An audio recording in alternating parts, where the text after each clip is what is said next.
Oh, and the booth is green. Okay. Looks like we're good. All right, let's go ahead and call to order the November 11th meeting of the Future-Oriented Approach to Residential Development Task Force. Do we have anyone signed up for citizens appearance? Doesn't look like. Okay. Moving on to agenda item number 3, which is consider approval of the October 14th, 2020 Foard Task Force minutes. And those minutes were attached to the agenda for today. Does anyone have any discussion, comments about the minutes, or? I move to accept the minutes. Great. Do we have a second? I second it, Bocalan. Thank you, Maria. All in favor? Aye. Aye. Any opposed? Okay, minutes are accepted. Moving on to item number 4 on the agenda, presentation on Jimmy Buffett Retirement Communities by Maria Bocalandro.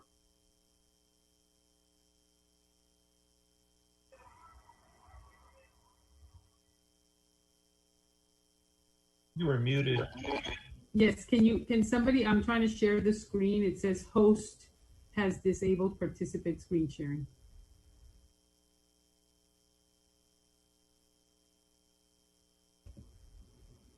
Just a moment.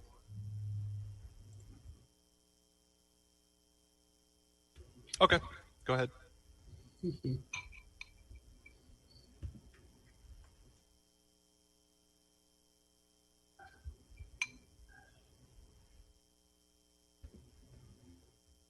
Can you see my screen? I see started screen sharing, but I don't actually see the screen.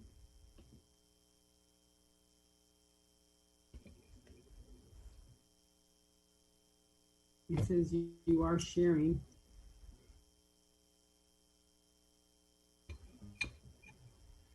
Okay, let me try to load it up again.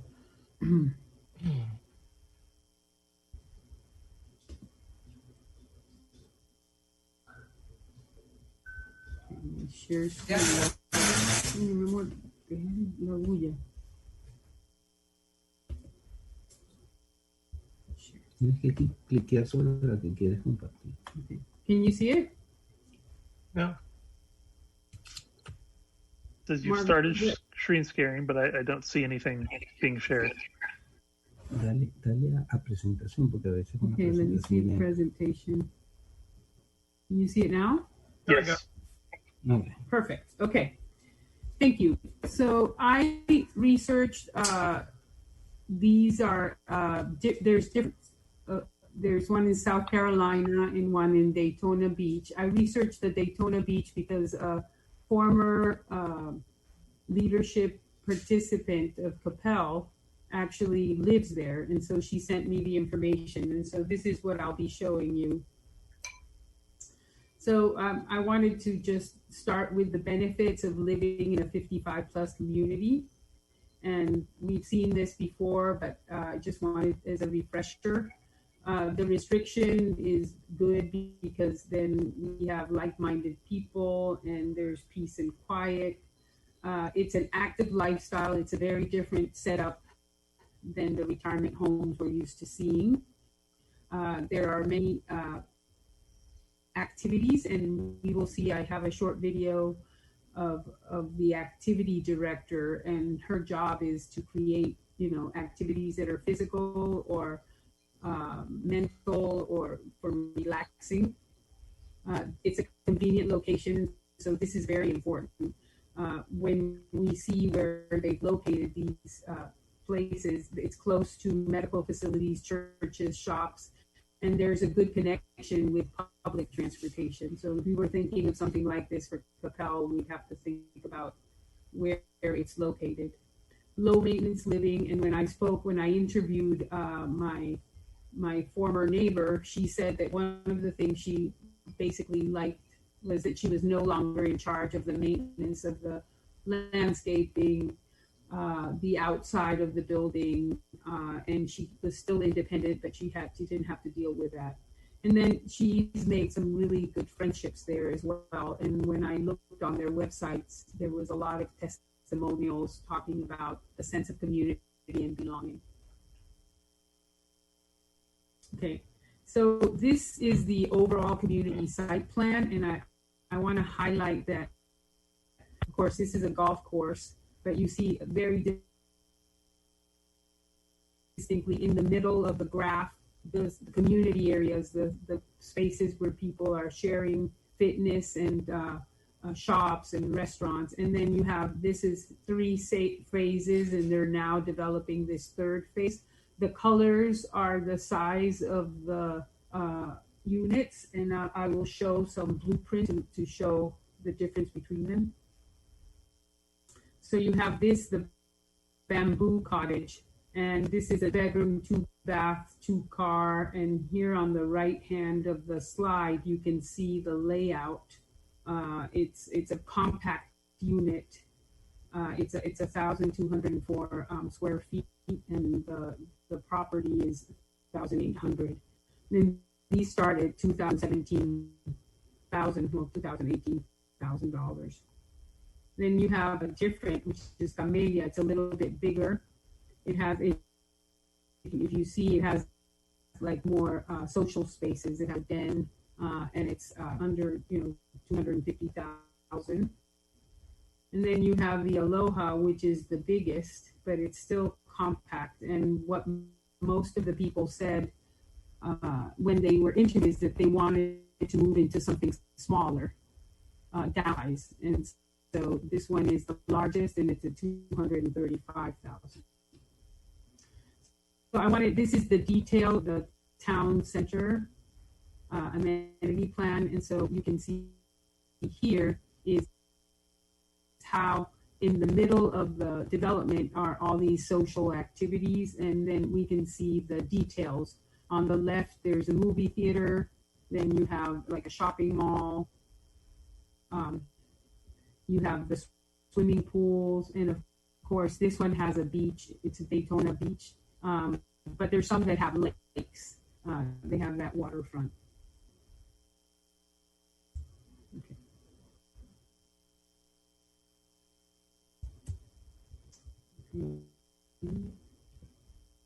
This is not okay. Application cancel. I don't know what's going on here. Oh, sorry about that. Okay. And so this is a video. I hope I can run it. And it's just, what I liked about the video is that they have full-time employee organizing events for the community, and it's a process that's very fluid. The people that live there kind of express what they want to do, and this employee puts things together. And this one, of course, had a lot of water activities. Okay, is it going to Margaritaville? I hope so. And so she's a full-time employee, and she actually puts together not only the activities, but they go on field trips, they travel, all types of different things. I'm sorry, the video is not running. I guess my internet is failing me here. So, or is it? Can you see the screen now or no? Is it white? What do you guys see? I still see the PowerPoint presentation. Oh, okay. So yeah. So I don't know. I can see it on my screen, but it's not connecting. I can post the links. I can send these links so people can see them. But what I really liked about this video was the woman saying, my full-time job is listening to the residents and putting together events for them to enjoy themselves. So that's the presentation. I'm sorry of all the glitches I've had, and the birds that keep flying behind me. I don't know if you saw one flying, but thank you. Maria, I've got a couple of questions. So, your neighbor that moved away from there moved to Coppell. Why did she move from this retirement community back to the town? Oh, it's the other way around. She actually moved from Coppell to this retirement. Oh, okay. I got it backwards. And then, she bought a darling house, the ones that are in front of the industrial site. I think maybe you must know her, Lori Giner. She was part of our group. And then her husband got sent back to Florida, so they moved into this. So now she's here. She's in this community. Does that answer the question? Yeah, so I had it backwards. And then also, did she say whether or not they truly own their house, or did they buy into the community? They own it. They own it. Yeah. And also then, did she happen to say what they pay per month as an HOA on top of whatever mortgage they may have? I don't have that data, but I can find it. Mm-hmm. Yeah, I'd be interested to know how much they're charging because of the overhead of all the amenities that they've got. Okay, I can find that information for sure. You know, I'm curious on age restricted, and I don't know if anybody did this research, but in the situation where they own their home and it's deed restricted by age, what does happen? I mean, I hate to say this, but when they both pass away, how do they, I guess, sell, you know, I'm assuming it would go to their family members, but their family members wouldn't be able to move in. So I'm just curious if anybody has found that in their research on what they do then with the property. Yeah, well, could they lease it? You know, if the family owned it, could they lease it to someone else, or should they have to sell it? I think it depends upon the restrictions. It depend on their CCNRs, because there were several different types of CCNRs for the what was it? The community homes, the ones that were kind of government backed, and so Group homes? not the group homes. The oh man, I'll have to look on the list. But there was where you buy in and you're a part owner, where you either own it looked like townhouses and you own the townhouse, or you're renting the townhouse. There was deed restrictions that said that you had to be 55, you know, for that. So I would think that it's in the CCNRs and in the HOA, and in the deed itself to the property as to what the rules are, even for beneficiaries, I would think. But maybe Maria can get that from her, because I'm sure that came up with her and her husband. Maria? Yeah, it is a real interesting question. Yeah, can you check with your friend? Yes, I can get that information. Okay. Yeah. I have a question to I guess Maria and really Peggy, because I went back and watched the last meeting, and you gave that presentation about the other retirement community, different numbers. And one of the things that I mean, we're so landlocked and we don't have these big pieces of land to be able to build any of these kinds of communities. So one of the things that I heard you say, Peggy, that got dismissed very quickly was the ability to build up. And thinking, I mean, we got to remember this is for 2040, right? When we think about a lot of the retail space, a lot of the parking lots, a lot of the things that are going to have to be repurposed in the next 20 years, does that become a possibility? And what is one of those high rise, not high rise, but in this case, like 3-story, 4-story, sorry, my dog's coming into play. What would one of those communities look like, and what kind of amenities do they have? Because that would be something that we could maybe look at in the future. Yeah, I agree. It's going to be a little bit persnickety in the fact that we're so close to the airport. So there's going to be a limit as to where it is in relation to the airport and whether or not it can be more stories. So we would have to take a look and see on the map, on the overall map, where we have restricted airspace. Well, I'm assuming I'm not talking about buildings even as tall as what Cypress Waters is doing. I'm just thinking, you know, if you look at some of the shopping centers that we have that might get repurposed, if you took over the whole parking lot and you did all that and you went up to 3, maybe 4 stories, what else would they put in there? What, besides it being a 55 and older and you having kind of an activities director, what would you do to provide amenities? Is it you've got a restaurant, you've got a movie theater, you've got, I mean, it all came down to your presentation. You talked about you have to have a certain number of units, and then the units had to be in this sweet spot, which it looked like the Margaritaville was in that $200,000 range. So people are coming down from a $300,000 or $400,000 home to $200,000. And so it just seems like that would be what you'd have to do in Coppell. Correct, because of the land prices.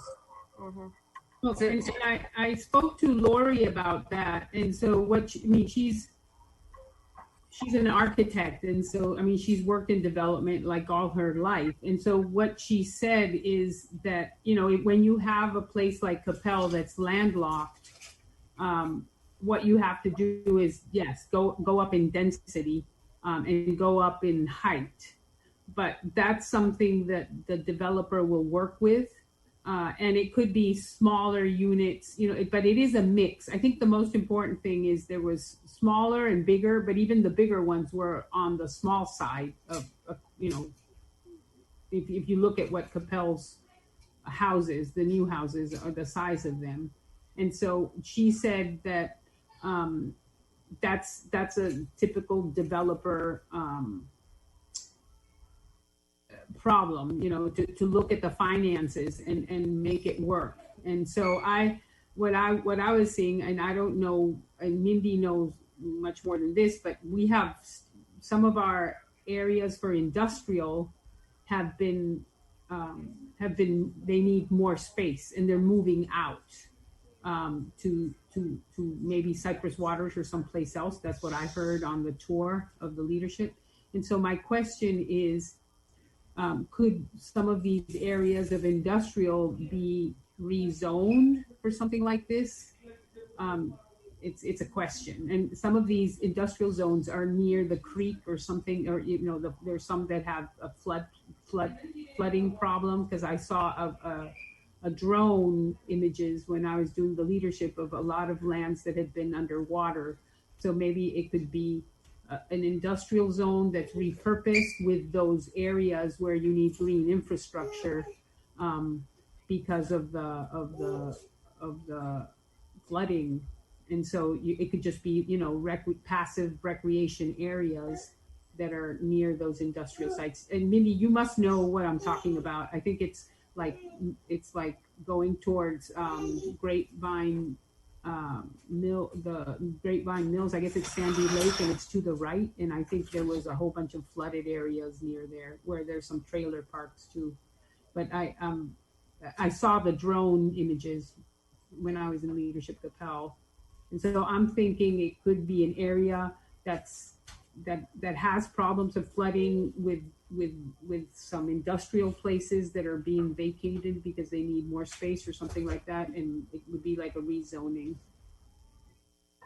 So I'm not trying to jump ahead. So I'm not moving us to the next item, but that's part of what we will do with the advanced scenario planning, because part of what 2040 talks about is repurposing underutilized shopping centers, underperforming shopping centers, or potentially industrial space.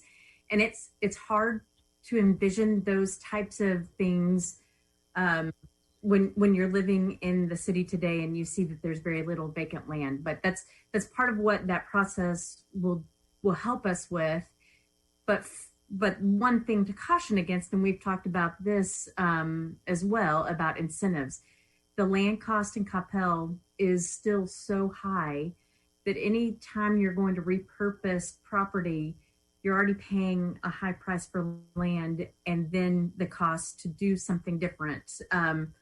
retrofitting or tearing down and rebuilding is probably more expensive than building brand new on greenfield. So those are all the things that when we go to council and say, we looked at these different types of potential redevelopments, and then you get the feedback on if they like that idea. You know, do they want to repurpose a shopping center for this use? Do they think that's a good location? And then ultimately, if they agree with some of the recommendations, then that's when you solidify it in the comp plan, redoing the comp plan. So that's kind of all part of that process right now is we'll go through those various scenarios and try to figure out. And then there will have to be some changes in terms of what we allow, what our codes currently allow, et cetera. So it's kind of all that comprehensive to come up with those solutions in the long run. So I don't know if that helps answer the questions that were posed, but that's kind of the process to do. But that's a great point, Mendy, that does kind of bleed into the next agenda item.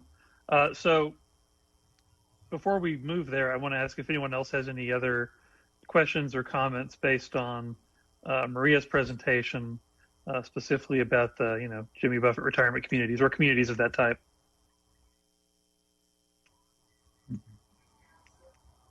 Okay, doesn't look like it.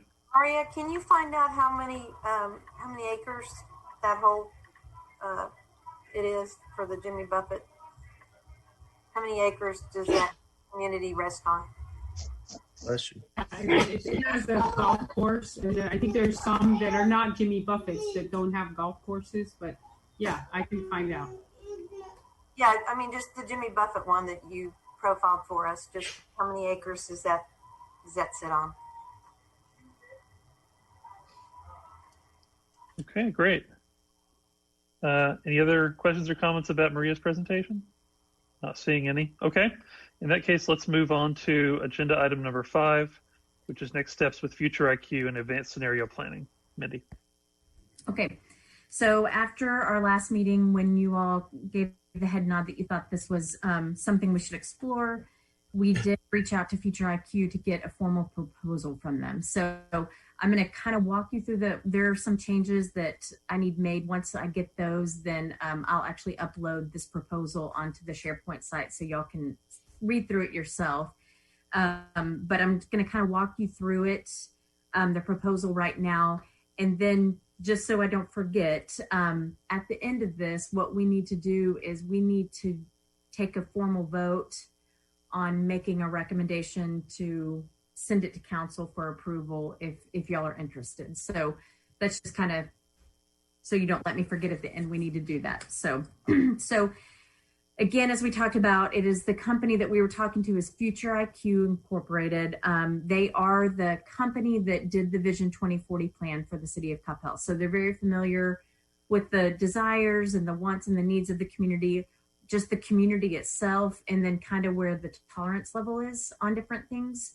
In terms of, they know that there are some very sensitive things, sensitive topics in the city of Coppell. So they already have that base of knowledge to work from, but then they'll do even more work with us in order to kind of target in specifically on residential. So I don't want to read too much, but I'll kind of walk you through. The scope of the work is to work with the Foard task force and key staff to advance the research and deliberations that have already been done.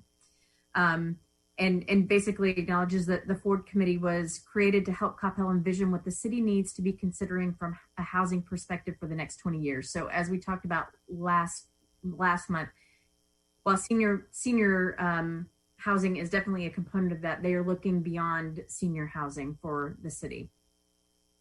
And so Foard will engage with Future IQ to help walk them through some advanced scenario planning that builds on previous efforts and which would help springboard towards creative ideas, planning, and then implementation. So kind of what they've identified is that y'all have done a lot of work, but there's some knowledge gaps on the type of need, when and what, some future predictions and analysis for housing needs for the community. And then impacting of shifting social values, exploring what is likely to be the impact of demand and the type of urban landscapes people will be seeking.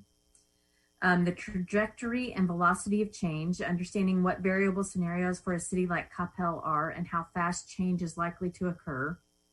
And then kind of figuring out where we want to be, leading edge or bleeding edge. How does Coppell position itself to be a leading adapter of residential housing trends, but not experimental? So that's where they'll go back out to the community to kind of gauge what our appetite is for future housing in Coppell. So again, they have given us an approach, and it is a 3-phase approach. And so they'll have 3 major sections. They'll conduct a scan and compilation of emerging city-based relevant trends and housing build-out. So they'll look basically back at kind of where we got to where we are today, and then what the trends are right now that could be considered in Coppell going forward. Then they'll do a formulation and implication analysis of a range of trajectories, which is the advanced scenarios, within a plausible width for a city like Coppell. So they're not going to go out and do this research and then come back to us and say, we can build this. You know, they're going to keep in perspective what is plausible for the city of Coppell. And then develop ideas and recommendations for sequence, timing, and scale of possible new housing approaches and where they could fit in the context and geography of Coppell. So their 3-phase approach, phase 1 is trend research and demand curves. So basically that will kick off, will be an initial planning and project schedule. They'll have a virtual meeting with you all. Then they'll do perform some of the trend research on housing and demand potential for from 2000 to 2040. And then they'll develop demand and trend curve charts and create overlay of Coppell aspirations. The second phase is exploring future scenarios and implications. So again, this would be based on the future IQ scenario planning methodology and would be a participatory process with the task force and other key stakeholders. So kind of those steps are develop range of potential trajectories, advanced scenarios with the task force's input, explore a range of possible trends and impacts, and then implications analysis workshop session with task force to explore velocity and probability of each scenario. And then finally, the third phase is broad recommendations and future potential. So again, they'd be working with you all to develop a roadmap that lays out some possible and ideal future options for housing development in Coppell. And so those steps are broad recommendations for consideration for future residential housing options in Coppell, and then creating that roadmap with task force and staff input, and then produce a final report for us. So they are proposing this to be a 6-month process. We basically what's going to happen is they're going to be working with us virtually through our meetings, and maybe some special called meetings throughout the way. So we'll kind of get that schedule from them right in the beginning, and kind of share our willingness of how often we're willing to meet with them. And then that's after we sign the contract. So we'll make a recommendation tonight. We'll take the contract to City Council at their December meeting, which is December 8th, for them to approve the contracts. Then we'll enter into the contract, and then we can kind of begin work. Realistically, if we sign the contract on December 8th, that means we probably wouldn't get started really with Future IQ until January. So I just wanted to throw that out there for y'all. We kind of talked about it big picture last time, but now that we had an actual proposal, I just wanted to see your thoughts, what questions you had, what concerns you have, because this is our time to take back any kind of request to the proposal before we take them to council on December 8th. But I don't know if that gives you kind of an idea of how this process will be doing for us. But like I said, it's really taking us through a lot of these are some trends that are happening. This is what would be a help. You know, I'm sorry, Chris. I think from my perspective, it's great that we could get the help on the overall plan because we've been so focused on the senior housing. And I think we have an idea in the group of where maybe a short-term plan and something that could guide us in that regard, but we really haven't touched on all the other things, and especially what's going to happen in 2030 and automated cars. We don't know we know that's coming. We just don't know what its effect's going to be. My only concern being a Coppell citizen is budget. Is like you guys have hiring freezes. You have, I don't know what all's going on that side of the thing, and these guys can't be cheap. So Yeah, so that's my only thing. So their contract proposal is $20,000, and it's a flat fee. And we'll have to take the budget amendment back because we didn't budget for this, but we do have the ability to do that. So it's much less than I thought. Yeah, so they were also giving bids to the other boards too. Did they give Smart Cities? Yeah. So did Smart Cities say yes? So is this a package deal going to the? It's not. It's a package deal being presented to council on December 8th, but they're considering theirs they won't meet again until December to make a formal recommendation to take it to council for approval. We're ahead of them in that respect. But it's not, council will probably say yes to both or no to both. They won't say we approve the Foard, contract, but not the Smart Cities. But we are working independently, if that makes sense. But he will have, if they're both approved, he will have the working knowledge of what Smart Cities is also doing. And one of the things we've talked about, at some point we'll meet with Smart Cities to talk about how what they're doing impacts us, but this will help because they will have that working knowledge of what they're doing also. I have my hand up too. I have some comments. I've been quiet almost all the time for different reasons. First of all, English is not my first language, so I'm not sure if I can express all I have in my mind. But also, I'm an urban planner, and I have a master's degree in transportation, and I've been working in smart cities and a bunch of stuff. I remember when we started with this task force, we can call this a task force. Part of the problem was that the people of Coppell, we are becoming old. When I moved here 13 years ago, there were a bunch of longhorns moving around, and horses, and armadillos, and a bunch of space. And now we're almost overcrowded. The population profile has been changing. When we moved here, we Hispanics were just a little kind of people here, but now we have a bunch of Asians and Hispanics, a different profile. I remember that one of our problems was what to do with the people that are becoming old here in Coppell. To me, Coppell is a wonderful place for old people and really young people. Teenagers and young mature people, they hate it. This is boring. This is boring.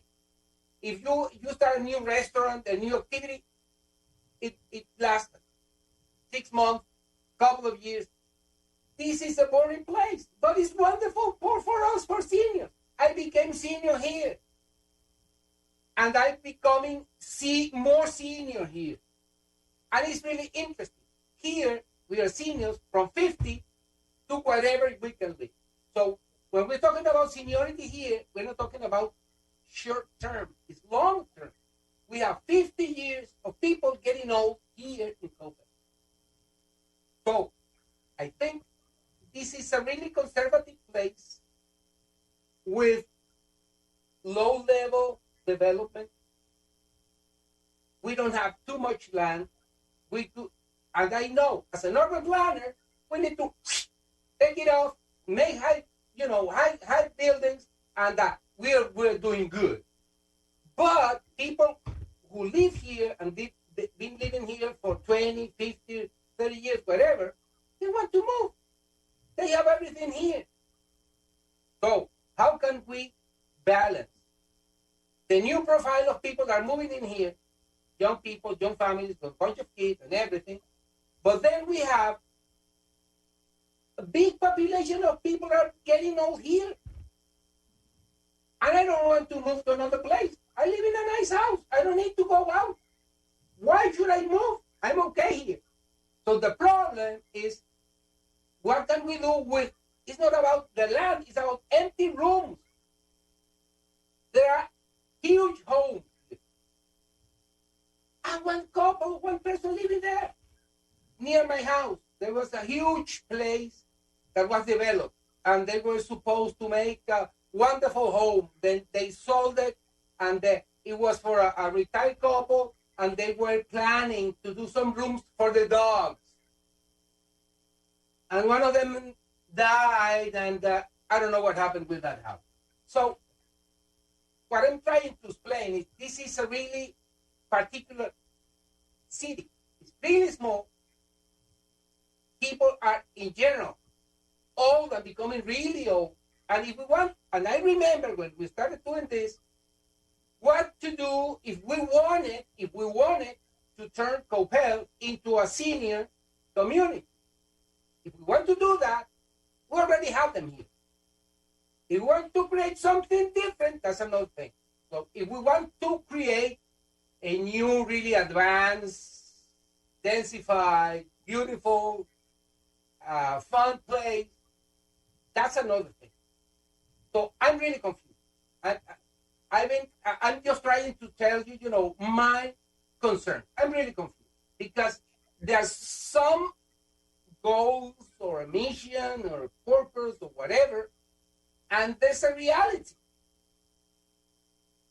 When I was part of the senior center, I didn't want to be part of the senior center. When Maria told me, no, you have to join the senior center. Me? I don't want to be part of it. And she made me, and yes, dear, I did that. And I've seen there are more and more and more and more and more, and the population is now a lot of Asians at the beginning. There were no Hispanic. It was totally different. So we have a real situation here. We have the people is getting old and they're living here. And I'm not really sure if they want to move out. To move out, I need to move to a place. I'm talking about an experience I had in the past, in distant past. If you're a senior person and you want to move somewhere else, you need to go to somewhere that is similar in terms of the quality of living you're having now, close to the things you know, and you have your shops, your things together, see, close. And then I need to be able to pay for it. So if you want me to move to a really smaller place, really more expensive than what I'm doing now, I'm not really interested. So there is a problem. As zoning is like a kind of passive instrument, because when you change the zoning plan, you say, here you can build this and that. But you do it if you want to do it. Unless you do some expropriation and then you take everybody out and you do something different. So I'm trying to be realistic. If we want to make it happen, we have to take in consideration the needs of the people. This is not an empty place. This is full of people, and I'm becoming old. That's my concern. So I'm going to be honest. I don't know if you're advocating for doing this advanced scenario planning or not. I'm okay with that. I think okay. In terms of cost effective, right? That is not really expensive. I may say even really not so expensive. But we have to do it with our feet in the ground of Coppell. If we try to import some model from, I don't know, what galaxy or what planet or what state, it may not work. Because we have people living here. We have needs. We are here. For example, we need transportation. When you're getting old, you don't want to be driving all around. Maybe you can. But if I can go to the market, to the shop, we have parks. I'm swimming back. We have a rec center that is wonderful. We have wonderful places for all people. So I'm not really sure. I'm not, but that's my concern. I'm just, I want to do it, to talk about it, because I've been really quiet, because I prefer not to make too much noise. But I think we need to define a vision, what we want. We need a public policy. If we want to be a senior city, whatever, okay, that's one thing. We want to create Disney World, Epcot Center, that's another thing. One of the things that we discussed was the aging in place idea, which I think, is kind of what you're talking about. That's already going to happen to some extent. I don't think you're going to move people wholesale regardless of, what you put in. And I think really what I would be thinking with this survey that's coming up is to say, how many elderly people are expected to be in Coppell in 2040? What is the existing housing for that? And if that number matches, we don't really need to do a whole heck of a lot. But if it's the population or proportion that's over the age of, say, 65 is expected to increase by 40%, then we need to calculate, residentially what we need to find somewhere. And then there's kind of the mission of figuring out how to find it, whatever method it is. But just we need to know what the numbers are. And I think that's exactly part of what they're going to do. But I think the hard part with that is you're trying to forecast what the future is, and that's impossible to do, because I think there are a lot of factors. And let me also state, for the vision of the community ever since 2030 has been a family community for a lifetime, which meant it wasn't just a senior community, it wasn't just for young people, it was to span the whole spectrum so that you could accommodate all. And I think one of the things, there are a lot of factors that weigh into why people leave a community when they get older. It's not just because there's not a housing option. Sometimes it's because they want to move closer to children or grandchildren, and so it's hard to forecast and predict what the future is going to be.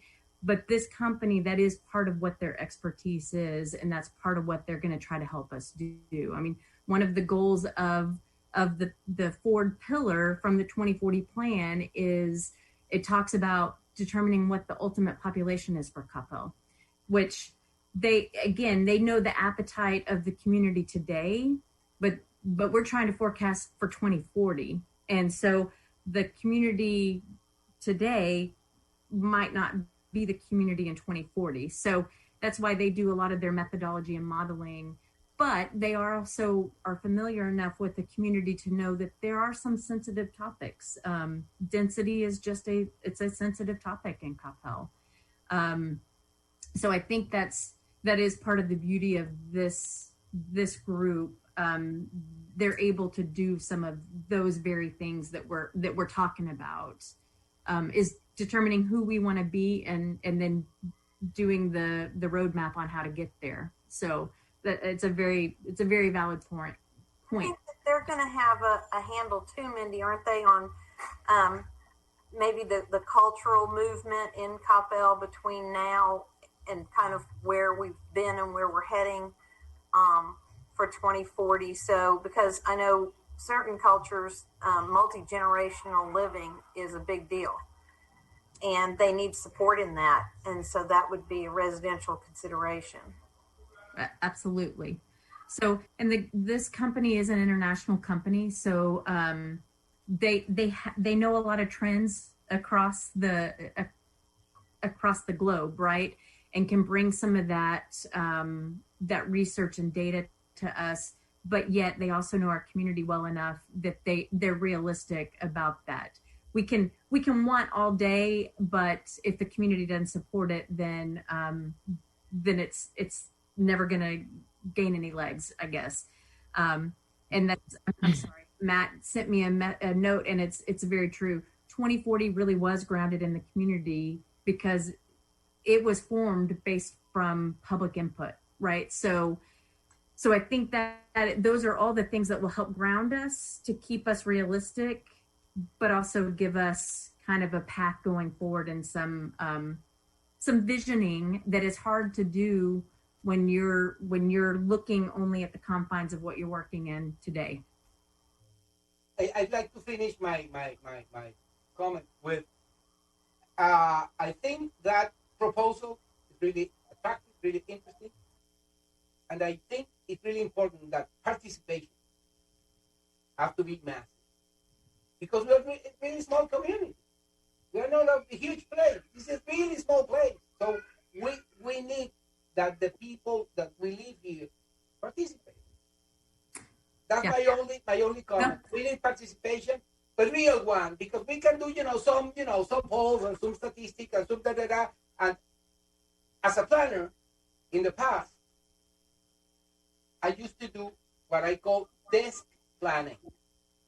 Now we have bunch of technology, and we can do desk planning. We need to go there and talk to the people because we need it.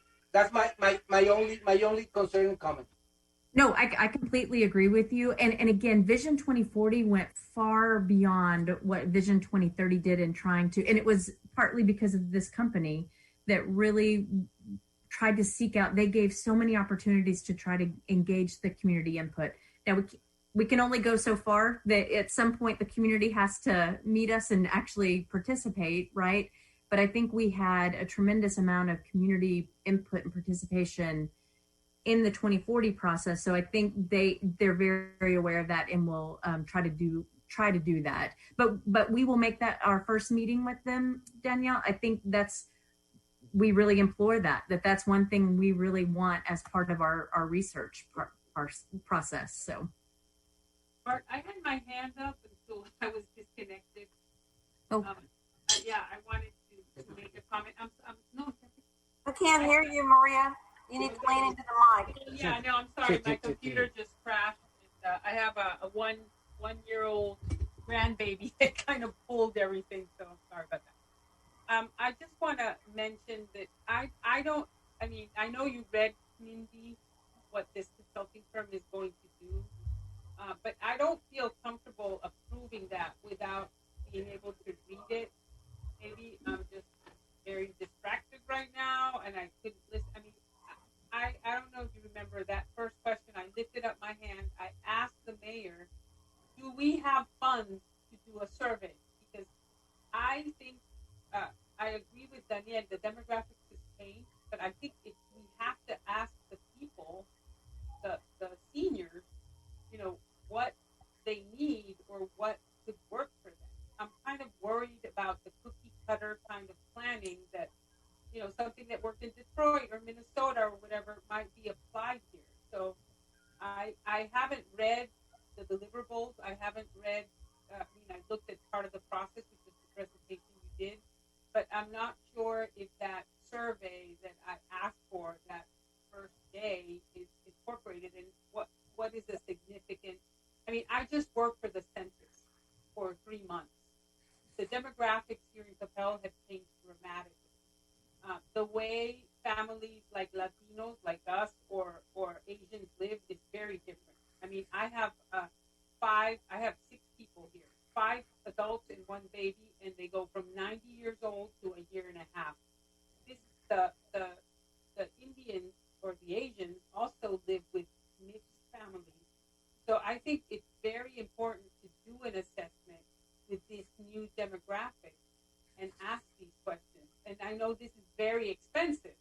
So when you tell me it's $20,000, what is it going to be? Focus group? Is it going to be a virtual survey?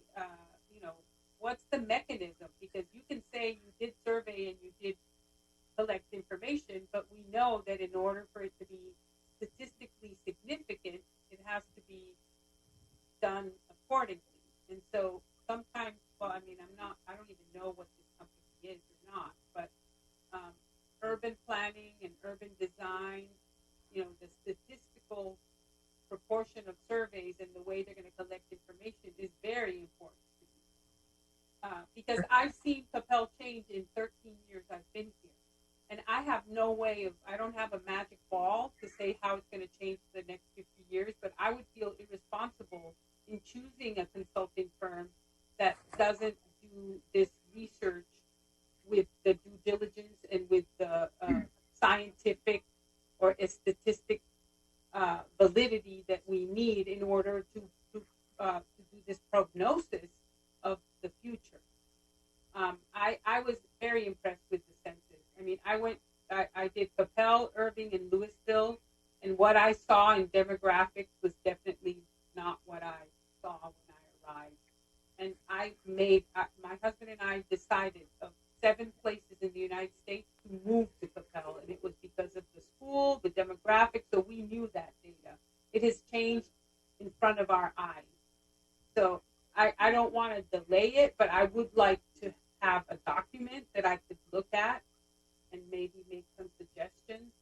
And so Sure. I don't feel comfortable in approving it today. I don't know if you want to have a special meeting to approve it, but I don't feel comfortable in approving it without seeing it.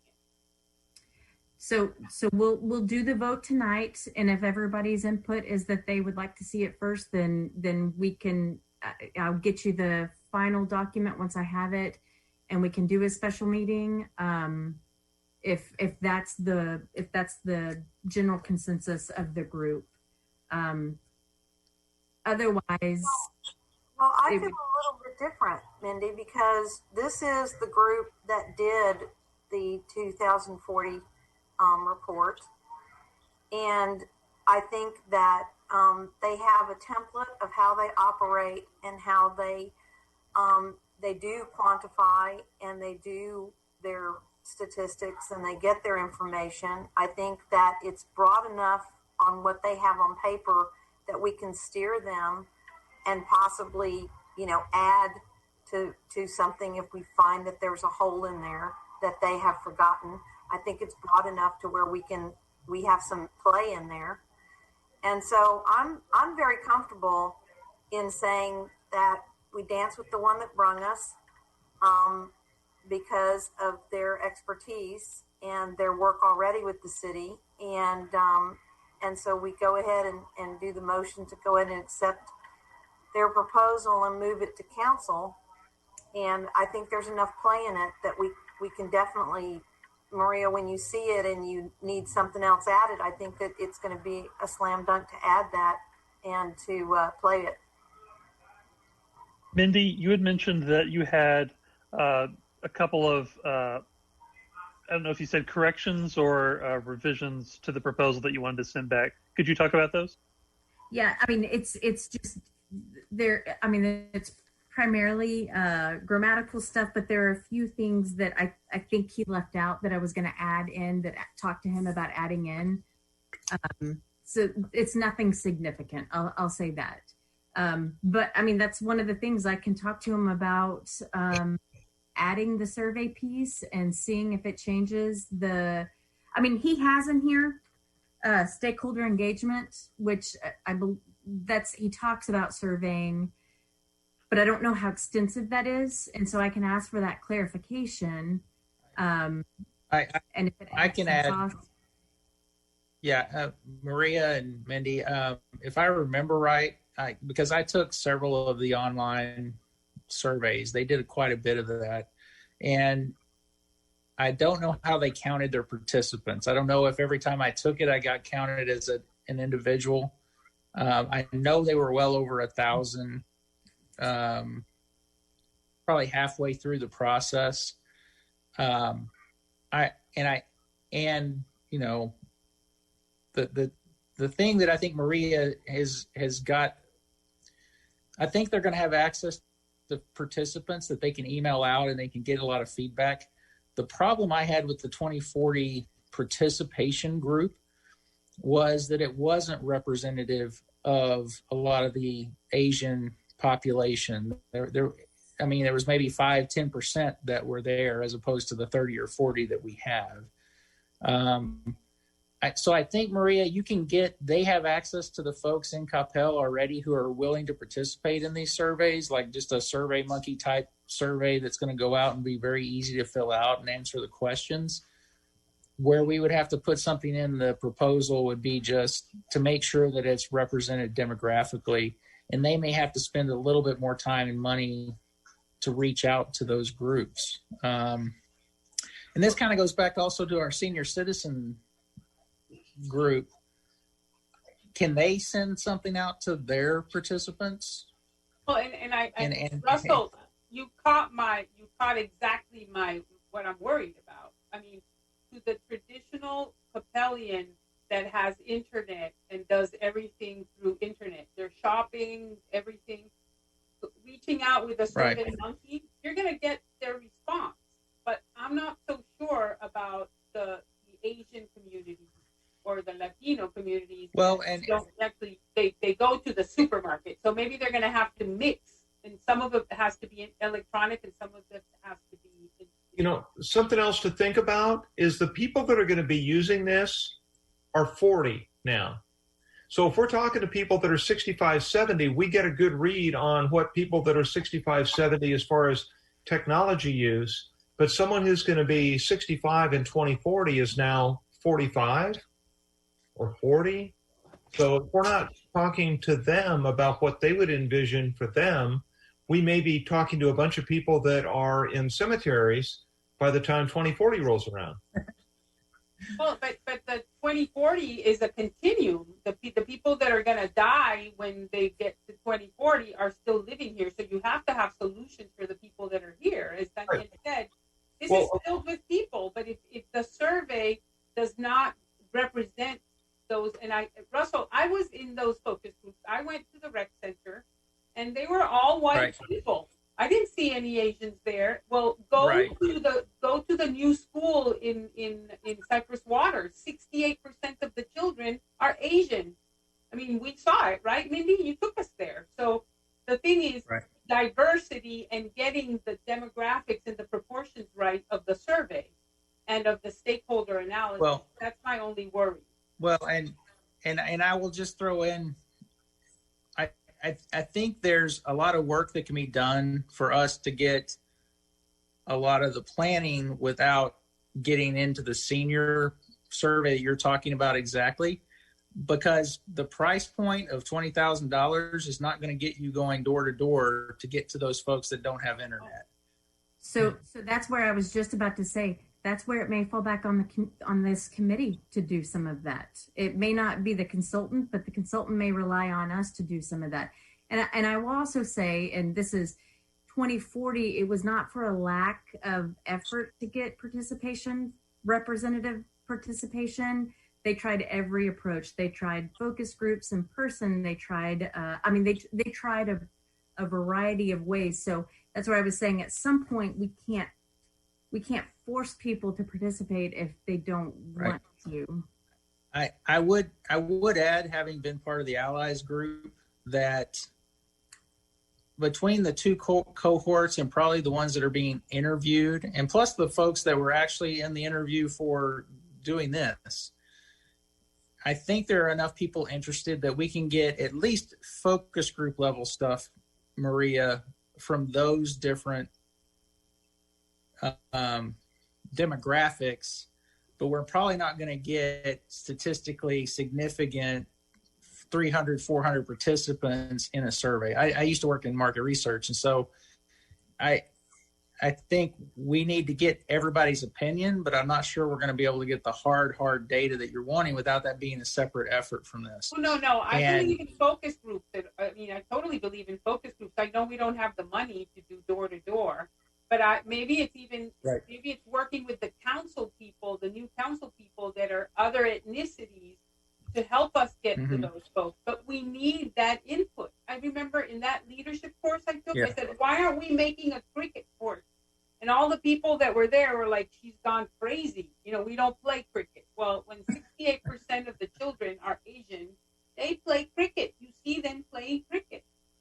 So I think I understand. I'm an urban planner. I've done surveys all my life. I did the census. We cannot go door to door, but I wanna see that diversity piece and those groups represented in the data they collect. If you can put that in the wording, Mindy, and I think that would be very important. And same, yes, the seniors, yes, we're gonna consult the seniors. Oh, but they have to do internet and they have to do the Survey Monkey. I know my mother that's 90, I will have to do it with her.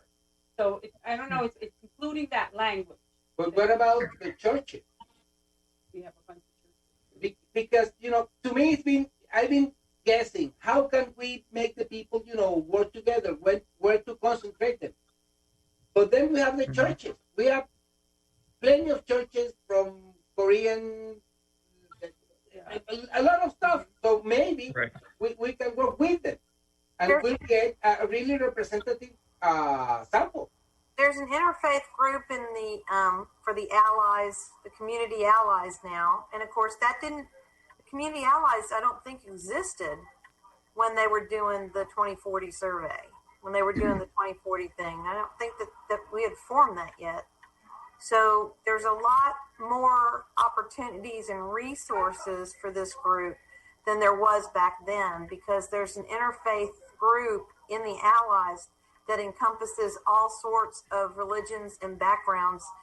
And so we have a point now where we have some reference that we can go to. I guess that brings up the question, what language would we want to include in this letter of engagement to kind of address these concerns? Would it be specifically a directive that Future IQ needs to, make every effort, including reaching out to like the interfaith group from the allies in order to get a wide sampling of community input and engagement?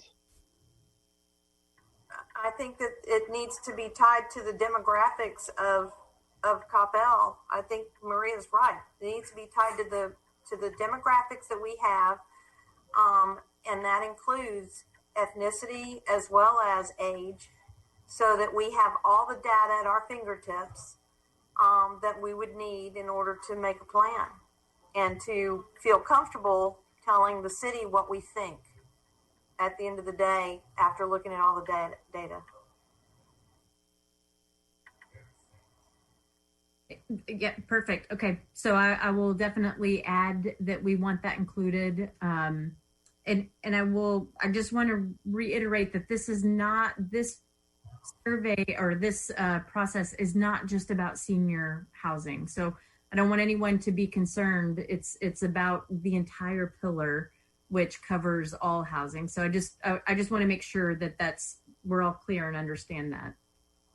Well, I think that makes it even more relevant, because I would say the pyramid of population of Asians and Hispanics, it's like this. It's a lot of young people and very few old.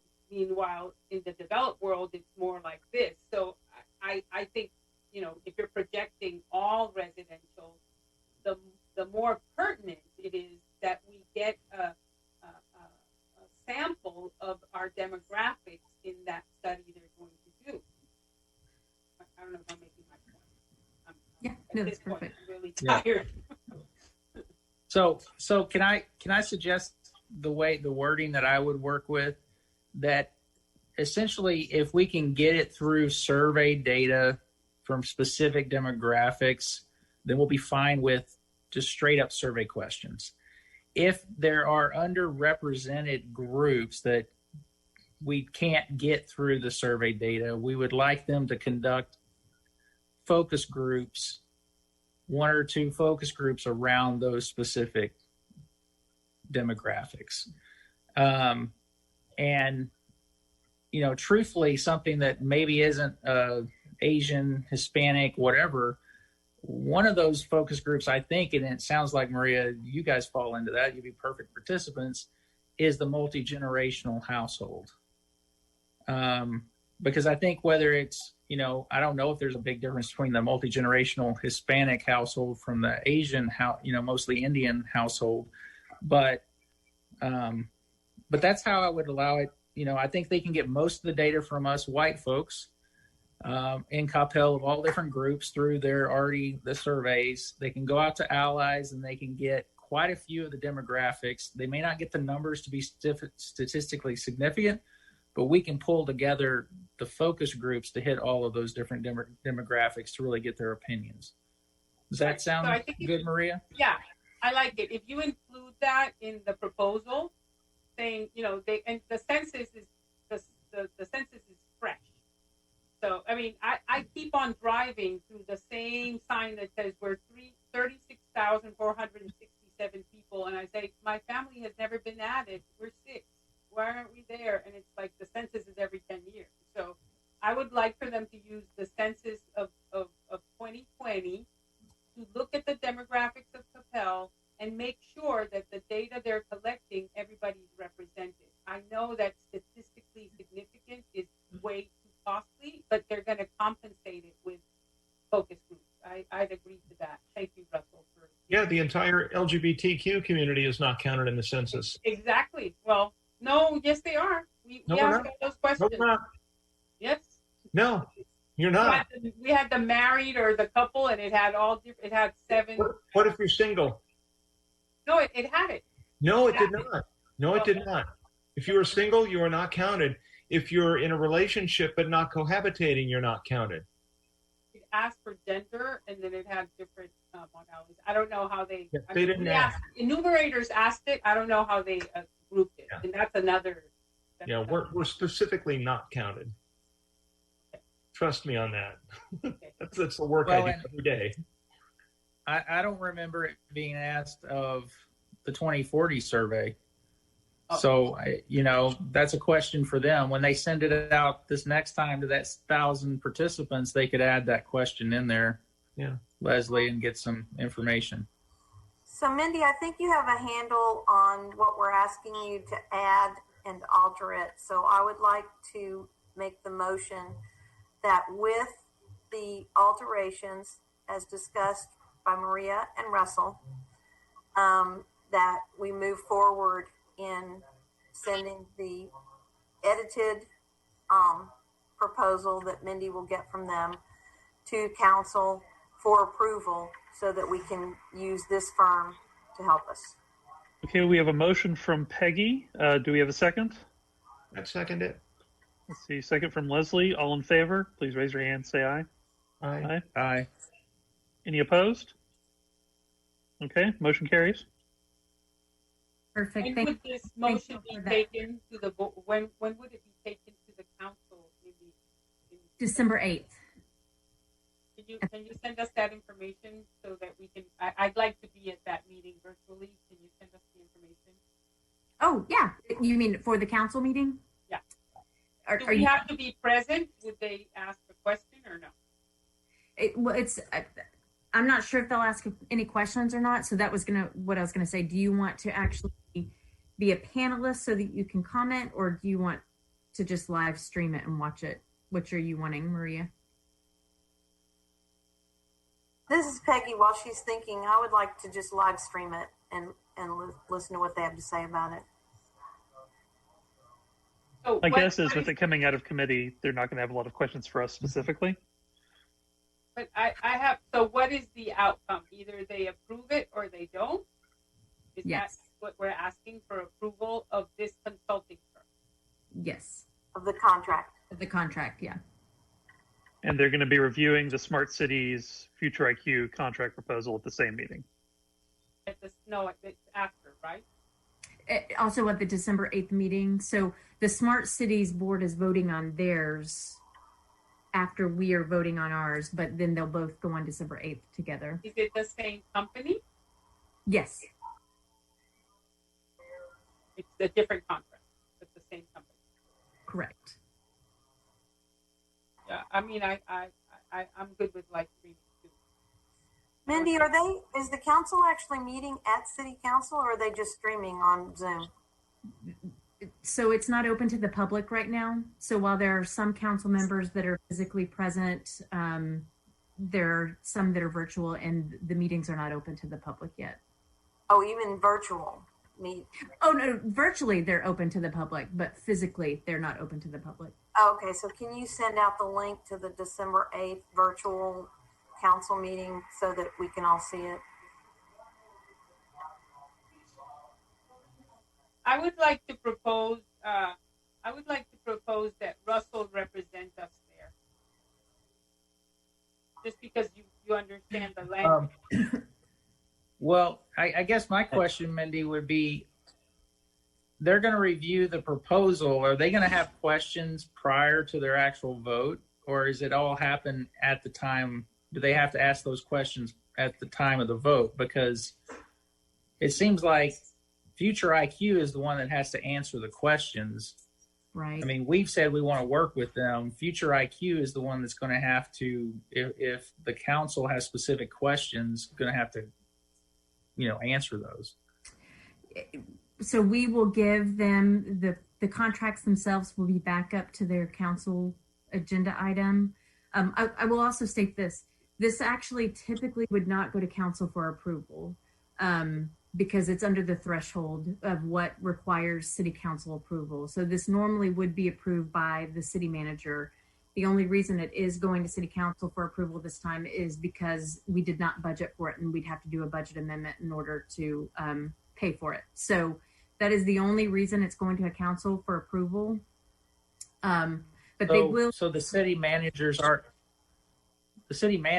to approve this. He's going to look at the proposals, approve it, and then send his recommendation on to the council. Right, and that's why they were wanting to hear y'all's recommendation to make sure that the boards were interested and on board with doing this. And then, council will formally approve it. I think the city manager will sign the contract. But what the council is approving is the allocation of money to this contract. But the contract, because it's under the threshold, can be approved by city manager. Is that what I'm understanding? Typically, yes, but we're actually taking the contracts to council for approval this time because of later going to them to ask them for the funding to pay for it. And we actually presented to them last night in work session, kind of the general idea behind the contracts. And so they have that background information already. Now this Did time, they have any comments? I'm sorry, what? Did they have any comments about the proposal or anything? They asked a few questions, just a few questions, but again, more about the scope of the contracts, and that was really about all they asked. So so they've got that background knowledge already. They'll have copies of the contract prior to the meeting itself, and then they'll be voting to approve it that night. So I agree with you that really the group that needs to answer any questions is staff and Future IQ. So Russell, you're off the hook. Well, I don't think I would be able to answer it. And really, Maria, I think you're right. It just comes down to if the city council wants to spend the money or not, because it sounds like everybody underneath that is on board with it. And it's really just a fiduciary kind of decision. So just let them do their thing and we'll find out. Okay. Any other discussion on the contract with Future IQ before we move on to the next agenda item? Mindy, will we have that contract before the city council meeting on May? Yes, I will upload it. I can email it to you, but also upload it to the SharePoint site prior to going to council so that you can see it. But I appreciate y'all's input. That was a good discussion. So thank y'all. And I'll send that to the company tonight so that they know that they need to incorporate that into the contract. So. Great. That wraps up agenda item number 5. Agenda item number 6 is new business. Does anyone have any new business to bring up on the task force?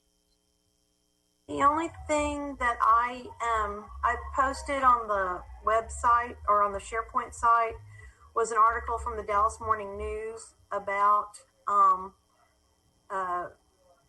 the people getting older and being able to grow older more gracefully than in the past and getting older. And so it was a good statistical piece that kind of shows us where we're going. Because the birth rate in the United States is down so much that really in the next coming 40 years, the older population is going to actually gain on the younger population, regardless of there being more deaths in the older population than there are in the younger population.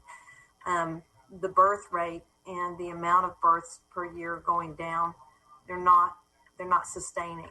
So it was an interesting article. So I went ahead and just PDF'd it and then put it on the SharePoint drive. That's it. It's just an article, but it just kind of lends Well, itself. and just not that this needs to be known, but there are only 7 countries in the whole world that actually have a younger population moving forward. And so the whole world's is going through this. Some like Japan are already way ahead of the curve. But even like China, because the one child policy is going to hit a boomer situation that is an avalanche. So luckily, our southern neighbors, Mexico doesn't have that problem. But yeah, and luckily our millennials is actually one of the bigger generational groups that we've had, and it's allowing us to stay kind of not upside down. But the whole world's changing very quickly. So with these new technologies, like we're working now with the Zoom and everything, and Coppell becoming an old population city, we can become the brain of north of Dallas. I've been a consultant for 30 years, and when I was 30, I said I'd like to live in a place. It was called La Colonia Tovar, a German, really original village, 60 miles from Caracas. And I wanted to do that from there, by phone and by computers. We can do that. This can be a really strong city for really smart people retired. We're really well located. We're 10 minutes from the airport. That's why we're living here. And we have all the technology, and we have a lot of really smart people living here. So being old is not bad. Not bad. I love my age. So on the next meeting, do y'all still want to have one of the people from the virtual village, or the virtual village New Jersey people talk to us about the nitty gritty on virtual? I was going to bring that up, Peggy. I would love to hear that. Okay, will do. So that's going to be it's December. That's the second Wednesday in December. Okay, so that's a couple of things I wanted to talk about. So I was mentioning before the meeting started to the group that was on here, are y'all interested in still having the December meeting? I know December is a crazy time of year for most people. I know things are a little different this year with COVID, but traditionally most boards cancel their December meeting to free up a little bit of time for their participants. Just with everything going on. So that's my question for y'all, if y'all want to have the December meeting or not. It would be on December 9th. I don't see a reason why not to have it. We're social distancing. So it's not like, I'm going to all of the events or, and the events aren't happening, right? Because you can't have more than 10 people gathering in the first place. So I don't see a reason why not to have it. I know in the past, I've been on boards and commissions for the city, and we have, said, Christmas time is too fast tracked, and we need to take it off. But I don't see a reason to take it off. Especially with it being rather early in the month at December 9th. That's not bad. Yeah, I'm fine. I'm fine. Hey, Peggy, I have my friend that just answered your question. You want them in these minutes, or do you want me to answer? Oh, yeah.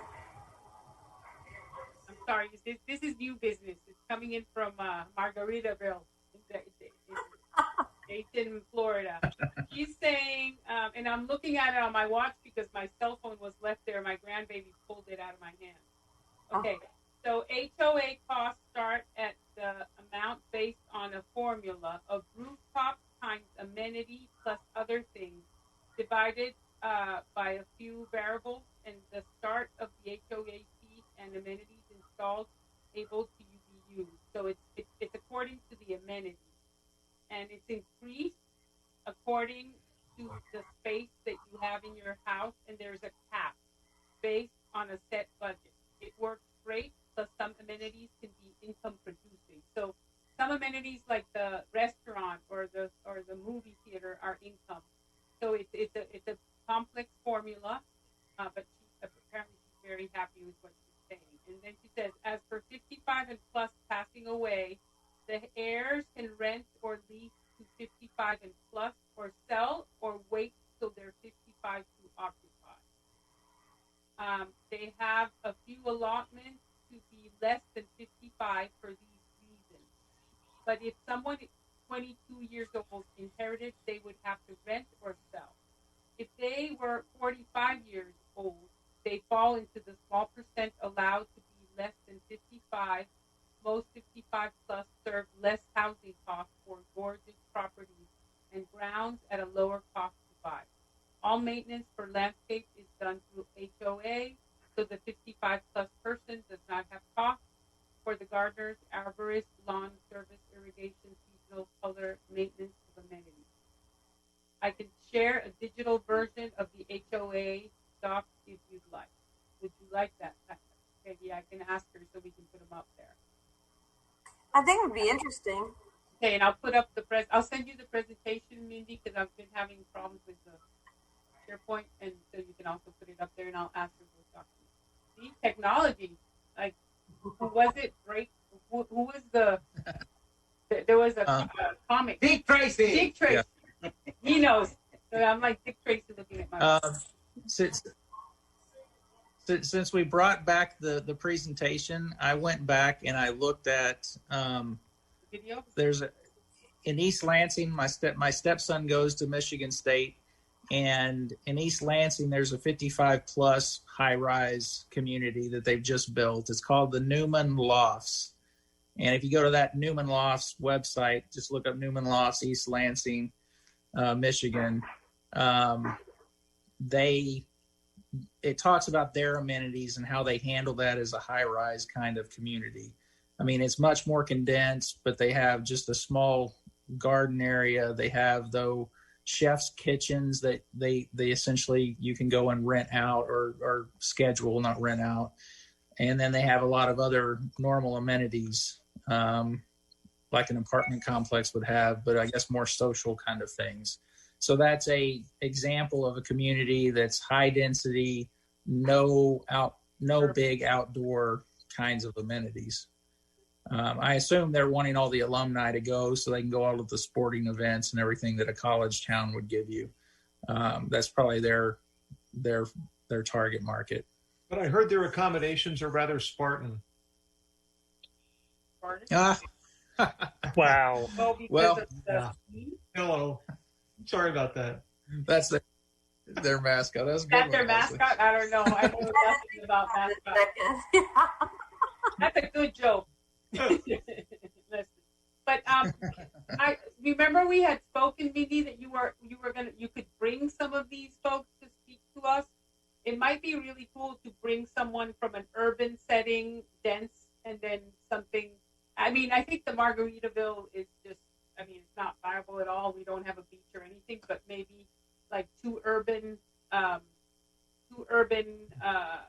types of developments. Maybe one that's more country and one that's more urban. I would love to talk to a developer. You know, what makes them tick? I mean, why would they invest in a place like Coppell? I mean, what makes? Well, that's what I tried to do when I talked to that developer. That's why he told me why he would not be looking in Coppell, because of the land space, the land pricing, and the fact that he couldn't reach the density at the price point of the homes that he would need to do to entice people to move in, not with our land prices.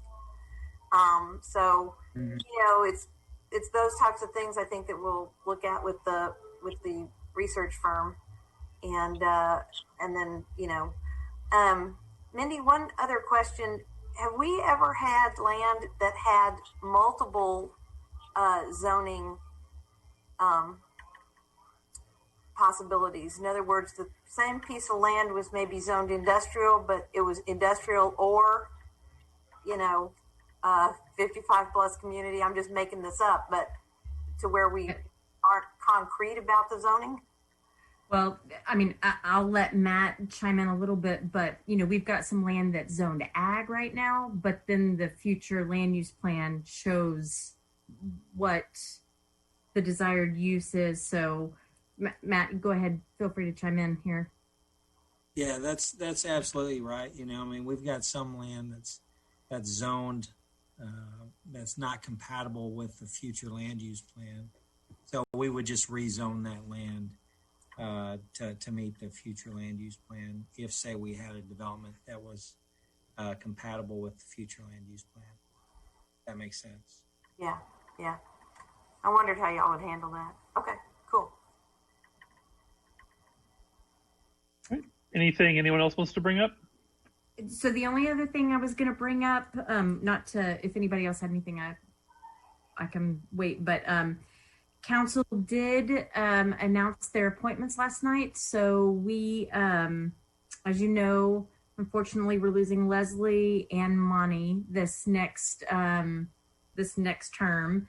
So they did announce who our new members will be. So we'll have 3 regular members that are appointed to 2-year terms. So Russell will be reappointed. Sheila Maness and Yvonne Silva will finish out our 3 regular members. We did not have alternates this year, but we are adding 2 alternates this year, and they are Kamesh Subura, I'm not sure how to say his last name exactly, and then Subu Venkat. So those will be our 2 alternate members. So they will be sworn in.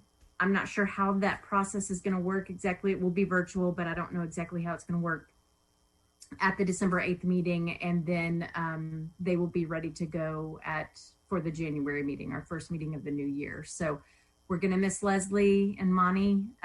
Hate to see both of them go, but appreciate y'all's time and input this year. And we'll still see you next month. So I'm not saying my goodbyes now, but just wanted to say thank you. Of course. And tell you who the new members will be. Yeah, Mindy, can you put those new members in writing? I guess on maybe the minutes for us here and send it out. Sure. A little early. Yeah. So I have a question. Will they be in the December meeting or in the January meeting? Not until the January meeting. They will not be. I guess technically they'll be sworn in on December 8th, but they do not start their term until January. So I have a proposal. This is the last, I'm a Latina. I like to party. We're having the last of the year. There's some of our members that are moving on. I would propose the city Uber us some food and we have a dinner. Because I see that in the board meetings in the fancy ones. Yeah, you send us party. And then we have a dinner like Christmas or whatever, end of year, goodbye to Leslie I'm just throwing it out there. And then we have a meal and we have our last meeting and we say farewell to Manny and to Leslie with the way it should be. They've been volunteering for the city for a while now, and I think they should get a proper farewell, and we should celebrate the end of the year because 2020 has been a hard one. So we need to celebrate. So let me look at my budget and see what I can do. Probably what we would do, to be quite honest with you, is give you a DoorDash gift card, and then you can order your own meal and handle the delivery piece of it. So look at that and see what we can do for the December meeting. So good suggestion, Maria. Good proposal. Yeah, no, good. I'm a troublemaker. They're gonna go put her on the short term. This woman's a troublemaker. Okay. No, I like that. That's great. Any other new business for us to cover tonight? Okay. You know, I looked up my rules of orders recently, and turns out we don't need a motion to adjourn once we hit that spot in the agenda. So, I mean, it's fun, but if we're done for tonight, then everyone good? Okay. So then we are adjourned. Thank you. Thank you. Bye bye. Everyone had a great Thanksgiving. Bye. And we'll see you in December. Thanks, guys. You too. Thanks, Bye. Mindy. Thank Okay. you, Matt. Thank you, Julian, backup, and everyone else. Bye. Bye.